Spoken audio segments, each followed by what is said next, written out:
ಎಲ್ಲರಿಗೂ ನಮಸ್ಕಾರ. ಕರ್ನಾಟಕ ಪರೀಕ್ಷಾ ಪ್ರಾಧಿಕಾರದ ಅಡಿಯಲ್ಲಿ ಇದೇ ಜನವರಿ 25ರಂದು ನಡೆದಿರುವಂತಹ ನಾನ್ HK ವೃಂದದ ವಿವಿಧ ಇಲಾಖೆಗಳ SD ಹಾಗೂ ಸಮಾನ ಹುದ್ದೆಗಳಿಗೆ ನಡೆದಿರುವಂತಹ ಸ್ಪರ್ಧಾತ್ಮಕ ಪರೀಕ್ಷೆಗೆ ಸಂಬಂಧಿಸಿದಂತೆ ಇದೀಗ ಕರ್ನಾಟಕ ಪರೀಕ್ಷಾ ಪ್ರಾಧಿಕಾರದ ಕಡೆಯಿಂದ ಜನವರಿ 25ರಂದು ಪರೀಕ್ಷೆ ಬರೆದಿರುವಂತಹ ಎಲ್ಲಾ ಅಭ್ಯರ್ಥಿಗಳ ತಾತ್ಕಾಲಿಕ ಫಲಿತಾಂಶವನ್ನು ಬಿಡುಗಡೆ ಮಾಡಿದ್ದಾರೆ. ಪರೀಕ್ಷೆ ಬರೆದಿರುವಂತಹ ಎಲ್ಲಾ ಅಭ್ಯರ್ಥಿಗಳು KE ಅಧಿಕೃತ ವೆಬ್ಸೈಟ್ ನಲ್ಲಿ ನೀಡಿರುವಂತಹ ಲಿಂಕ್ ಮೂಲಕ ನಿಮ್ಮ ರಿಸಲ್ಟ್ ನ ಚೆಕ್ ಮಾಡ್ಕೊಳ್ಬಹುದು. ರಿಸಲ್ಟ್ ನ ಹೇಗೆ ಚೆಕ್ ಮಾಡ್ಕೊಳ್ಬೇಕು ಅಂದ್ರೆ, ನೀವು ಸ್ಕ್ರೀನ್ ಮೇಲೆ ಕಾಣ್ತಾ ಇರೋ ಹಾಗೆ KE ಅಧಿಕೃತ ವೆಬ್ಸೈಟ್ ನಲ್ಲಿ ಈ ಪೇಜ್ ನ ಓಪನ್ ಮಾಡ್ಕೊಳ್ಳಿ.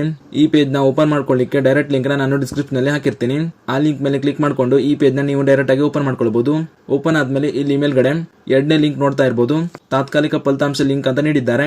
ಈ ಲಿಂಕ್ ಮೇಲೆ ಕ್ಲಿಕ್ ಮಾಡ್ಕೊಳ್ಳಿ. ಕ್ಲಿಕ್ ಮಾಡಿದ್ಮೇಲೆ ಈ ತರ ಇನ್ನೊಂದು ಪೇಜ್ ಓಪನ್ ಆಗಿ ಬರುತ್ತೆ. ಇಲ್ಲಿ ಮೊದಲಿಗೆ ನಿಮ್ಮ ಅಪ್ಲಿಕೇಶನ್ ನಂಬರ್ ಹಾಗೂ ಡೇಟ್ ಆಫ್ ಬರ್ತ್ ನ ಎಂಟರ್ ಮಾಡಿ ಸಬ್ಮಿಟ್ ಅಂತ ಕೊಟ್ಟರೆ ನಿಮ್ಮ ಸ್ಕೋರ್ ಕಾರ್ಡ್ ಶೋ ಆಗುತ್ತೆ. ಹೀಗೆ ನೀವು ಈಸಿಯಾಗಿ ನಿಮ್ಮ ಮೊಬೈಲ್ ನಲ್ಲಿ ನಿಮ್ಮ ರಿಸಲ್ಟ್ ನ ಚೆಕ್ ಮಾಡ್ಕೊಳ್ಬಹುದು.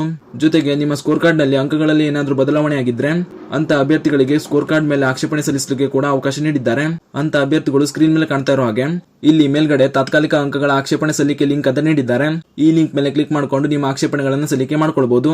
ಜೊತೆಗೆ ಆಕ್ಷೇಪಣೆಗಳನ್ನು ಸಲ್ಲಿಕೆ ಮಾಡುವಂತಹ ಅಭ್ಯರ್ಥಿಗಳು ದಿನಾಂಕ 2/2/2026 ಬೆಳಿಗ್ಗೆ 11:30 ಒಳಗಾಗಿ ಪೂರಕ ದಾಖಲೆಗಳೊಂದಿಗೆ ನಿಮ್ಮ ಆಕ್ಷೇಪಣೆಗಳನ್ನು ಸಲ್ಲಿಕೆ ಮಾಡಬೇಕಾಗಿರುತ್ತದೆ.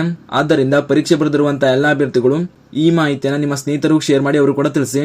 ಹಾಗೂ ಇದೇ ರೀತಿ ಮುಂಬರುವಂತಹ ಮಾಹಿತಿಗಳಿಗಾಗಿ ಚಾನೆಲ್ ನ ಸಬ್ಸ್ಕ್ರೈಬ್ ಮಾಡಿ ಅಂತ ಹೇಳ್ತಾ ಈ ವಿಡಿಯೋನ ಇಲ್ಲಿಗೆ ಮುಗಿಸ್ತಾ ಇದ್ದೀನಿ. ಧನ್ಯವಾದಗಳು.